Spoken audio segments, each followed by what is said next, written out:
இன்றைக்கி மெனுவில் ஒரு ஸ்நாக்ஸ் எடுத்து பண்ணணும்னு நினச்சேன். ரொம்ப சிம்பிளாக இருக்கணும், குயிக்காக பண்ணணும், அதே மாதிரி ஒரு வித்தியாசமாக இருக்கணும். அதான் இன்றைக்கி நான் எடுத்தது. அப்போ என்ன பண்ணலான்னு நினச்சப்போ, இந்த நார்த்தில் ரொம்ப ஃபேமஸாக இருக்கிற இந்த சாபுதானா வடை, அதாவது தமிழில் ஜவ்வரிசி வடைன்னு சொல்லுவோம். இதில் ஸ்டார்ச் கண்டென்ட் அதிகம், ரொம்ப பஞ்சி டேஸ்ட்டாக இருக்கும். அதை நம்ம ஒரு கடலெண்ணெய் யூஸ் பண்ணி பண்ணுறப்போ அதோட ஃப்ளேவர் அண்ட் டேஸ்ட் ரொம்ப வித்தியாசமாக இருக்கும். அதான் இன்றைக்கி பண்ணலான்னு நினச்சேன். வாங்க இன்றைக்கி ஒரு பர்ஃபெக்டான ஜவ்வரிசி வடை, இதயம் வழங்கும் சாபுதானா ஆர் ஜவ்வரிசி vada. I am Sundar. Welcome to ரெசிபிச்செக்கர்.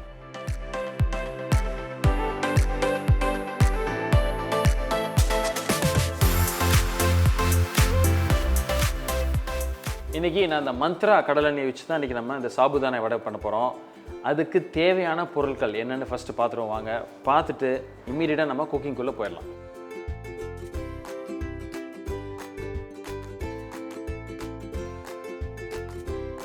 இந்த ஜவ்வரிசி வடை ரொம்ப ஈஸியாக பண்ணிடலாம். ஜவ்வரிசி வாங்கி தண்ணியில் ஒரு 20 நிமிஷம் இந்த மாதிரி ஊற வச்சிங்கன்னா இந்த மாதிரி தண்ணியை உறிஞ்சி இந்த மாதிரி அழகாக உங்களுக்கு ஊறி ரெடி ஆயிரும். அது தண்ணி எடுத்து வச்சிடலாம். அதே மாதிரி ஒரு குக்கரில், ஒரு ப்ரெஷர் குக்கரில் உருளைக்கிழங்கு இந்த மாதிரி வேக வச்சு வச்சுக்கோங்க. நல்ல வெந்துடணும், சாஃப்டாக இருக்கணும். ஏன்னா இது எல்லாத்தையும் நம்ம மிக்ஸ் பண்ணி பிசைஞ்சு ஒரு பேட்டர் மாதிரி, ஒரு டோ மாதிரி பண்ணி அதை வடையாக தட்டி தான் போட போகிறோம். அதனால் ஃபஸ்ட்டு இதெல்லாம் ரெடி பண்ணி வச்சுட்டு நம்ம குக்கிங்க்கு போனோம். இப்போது நம்ம எடுத்து வச்சுருக்கிற உருளைக்கிழங்கை தோலை உரித்து அதை நல்லா மேஷ் பண்ணி நல்லா ரெடியாக பண்ணி வச்சுக்கலாம் நம்ம. ஸோ இப்போ நம்ம உருளைக்கிழங்கை வேக வச்சு தோலை உரித்து வச்சிட்டோம். மீதி பொருள்லாம் ரெடியாக இருக்குது. இதை மிக்ஸ் பண்ணுறதுக்கு முன்னாடி ஒரு கடாயில் ஆயில் எடுத்து சூடாக்கிட்டு நம்ம இந்த சூடு ஆகிறப்பவே நம்ம மீதி பொருளை நம்ம ரெடி பண்ணிடலாம். இப்போ ஒரு கடாய் எடுத்துகிட்டு இன்றைக்கி மந்த்ரா கடலெண்ணெய் தான் யூஸ் பண்ணுறேன். எப்பொழுதுமே இந்த ஃப்ரையிங் ஐட்டம் பண்ணுறதுல நார்மல் ஆயில் யூஸ் பண்ணுறதோட இந்த நேச்சுரல் ஆயில், கடலெண்ணெய், இந்த மாதிரி தேங்காய் எண்ணெய், இந்த மாதிரி இதில் பண்ணுறப்போ அந்த டேஸ்ட் ஃப்ளேவர் ரொம்ப வித்தியாசமாக இருக்கும். நீங்கள் அது வரைக்கும் ட்ரை பண்ணல அப்படின்னா டெஃபினட்டாக கடலெண்ணெயை வந்து ட்ரை பண்ணி பாருங்கள். ரொம்ப வித்தியாசமான ஒரு ஃப்ளேவர் இருக்கிற ஒரு அருமையான ஆயில் தான் அது. எஸ்பெஷலி இந்த ஸ்நாக்ஸுக்கு டிஃப்ரெண்ட்டாக இருக்கும் அது. ஸோ இப்போ எண்ணெய் சூடாகிட்டுருக்கு. நம்ம என்ன பண்ணலாம், ஃபஸ்ட்டு உருளைக்கிழங்குலேருந்து ஆரம்பித்து அதை நல்லா மேஷ் பண்ணி நல்லா சாஃப்டாக்கி அதுக்கப்புறம் ஜவ்வரிசிலாம் ஆட் பண்ணி மீதி இருக்கிற இன்க்ரீடியன்ஸ்லாம் சேர்த்து அருமையாக ஒரு டோ மாதிரி ஆக்கி அதை வடை பிடிக்க போகிறோம். ஸோ உருளைக்கிழங்கு நல்லா வேக வச்சு வைக்கிறது ரொம்ப முக்கியம். பொட்டேட்டோ வீட்டில் பொட்டேட்டோ மேஷர் இருந்தால் ரொம்ப ஈஸி. நல்ல சாஃப்ட், லம்ஸ் எல்லாம் இல்லாமல் கொஞ்சம் பொறுமையாக கொஞ்சம் நல்லா நசுக்கி விட்டுருங்க. யூஸ்வலாக வந்து இது 1:1. ஏன்னா சாபுதானா, அதாவது ஜவ்வரிசி 250 கிராம் எடுத்திங்கன்னா உருளைக்கிழங்கு 250, அதான் ரேஷியோ 1:1.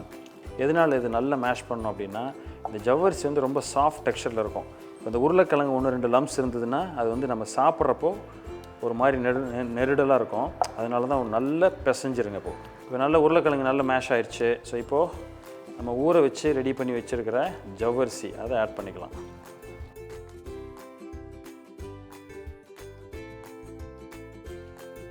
நல்லா மிக்ஸ் பண்ணிக்கோங்க, நல்லா பிசைஞ்சு விட்ருங்க ரெண்டையும் சேர்த்து.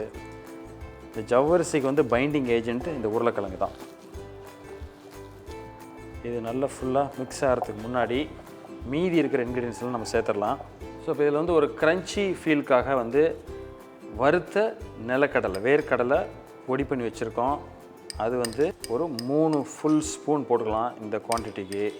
ஃபைனாக சாப் பண்ணி வச்சுருக்கிற கொத்தமல்லி ஒரு 2-2.5 டீஸ்பூன், ஒரு 3/4 டீஸ்பூன் அளவுக்கு நல்ல ஃபைனாக சாப் பண்ணி வச்சுருக்கிற இஞ்சி, 1-2 பச்சை மிளகா நம்ம காரத்துக்கு தகுந்த மாதிரி, ஒரு 1 டீஸ்பூன் ஜீரகம், இதுக்கு தேவையான அளவு உப்பு.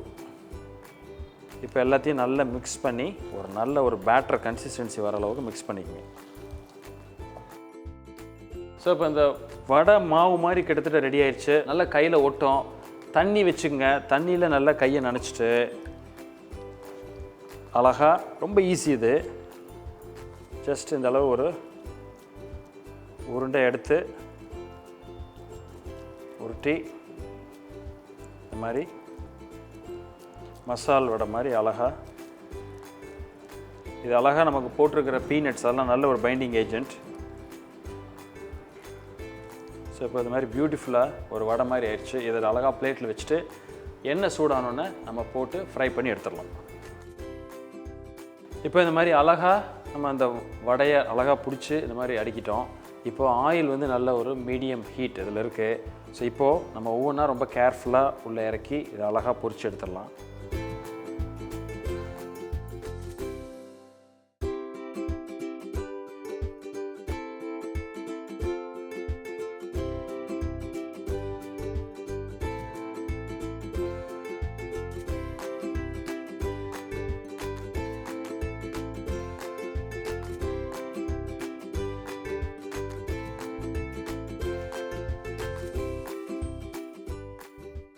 ஸோ ரொம்ப சிம்பிளாக குயிக்காக ஒரு வித்தியாசமான ஒரு ஸ்நாக்ஸ் தான் இந்த சாபுதானா இல்லை ஜவ்வரிசி வடை.